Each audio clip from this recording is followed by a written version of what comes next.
By way of summary, I guess I'd like to say that I believe critical race theory to be a threat to all of humanity, actually, because it is anti-science, anti-democracy. It does not take the Christian view that we're all sacred children of God, because it doesn't have a God.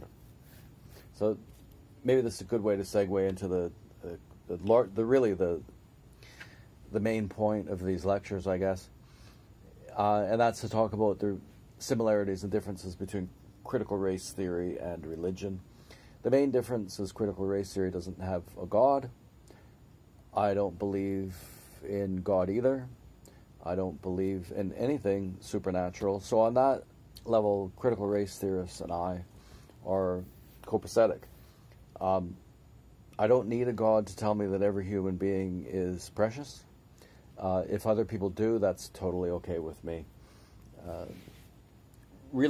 Christianity is the basis of Western society, and it's mostly that's it, that every human being is precious. In the eyes of God, if not in the eyes of anyone else. But we're encouraged. So that's a difference. Another difference, I think this is really the most fundamental difference, and the one that's going to cause the most trouble, is that Christianity encourages people to be grateful. The practice that I observe is to, at lunch usually, I take a minute to be grateful for everything, really. The sun, the sky, the trees, the girls bringing me my sandwich and coffee, the truck driver, the streets, the money in my pocket. I try to be grateful for everything, and I think it makes me a lot better person. But what critical race theory does is it encourages people to be resentful rather than grateful. And resentful people are dangerous. Resentful people are unhappy. Resentful people are, in a sense, profoundly ignorant. You can't blame people for having resentment, but it's not something that you want to encourage. And critical race theory, cultural Marxism, feminism, all this business about complaining about racism and all that, it's fundamentally grounded in resentment. It's similar to communism, because by encouraging resentment, you can encourage people to be violent. Christianity is big on forgiveness. Critical race theory suggests that you be resentful. Gratitude, forgiveness is what Christianity encouraged.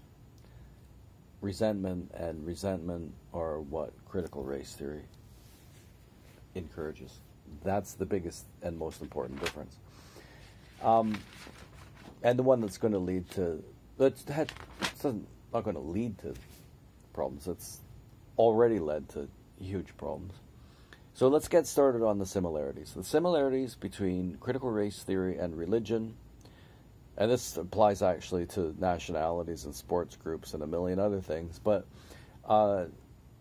both critical race theory and religion give people a sense of belonging and purpose and meaning and identity. You could get a sense of identity from being a Justin Trudeau supporter. It gives you a sense of identity, you know who you are, you got belonging, that other Justin Trudeau supporters, you got a purpose, you got to get him reelected, that's who you are, that's your identity, your life is meaningful.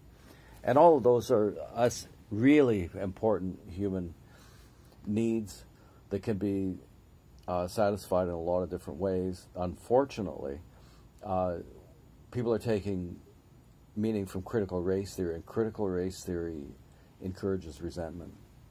Critical race theory encourages the abandonment of democracy, freedom of speech, and all of the rest of the things that are associated with democracy that we will get into. But this is a sort of a summary, of course, or preview, summary. everything that I say in one lecture will be spoken about later. I can imagine doing 1,000 of these. Okay, so the similarities, they both provide a sense of identity, purpose, belonging, and meaning. They both have blasphemy codes, but in the CRT model you have censorship, cancel culture, and that kind of thing. You can still get killed for criticizing Islam in some countries, and you can get thrown out of a job for criticizing Islam in Canada. You can get criticized for or lose employment for criticizing an awful lot of things. It's called cancel culture. It's not difficult to find examples of cancel culture. They both reject science and critical thinking. The Christian version is faith. You can't be logical either. It's not logical to say that God is all-knowing and God is all-powerful and God is all-loving, and in the end you also still get the amount of suffering that there is in the world. It's the theodicity argument, I believe. It's the most crushing criticism of Christianity that there is. And you can't argue that, and this is just the most important thing, that, say, for example, that providing universal daycare is going to cause more suffering because it will enable women to raise children without fathers. That's logical. It's evidence-based, but you can't say it. Okay, that's it.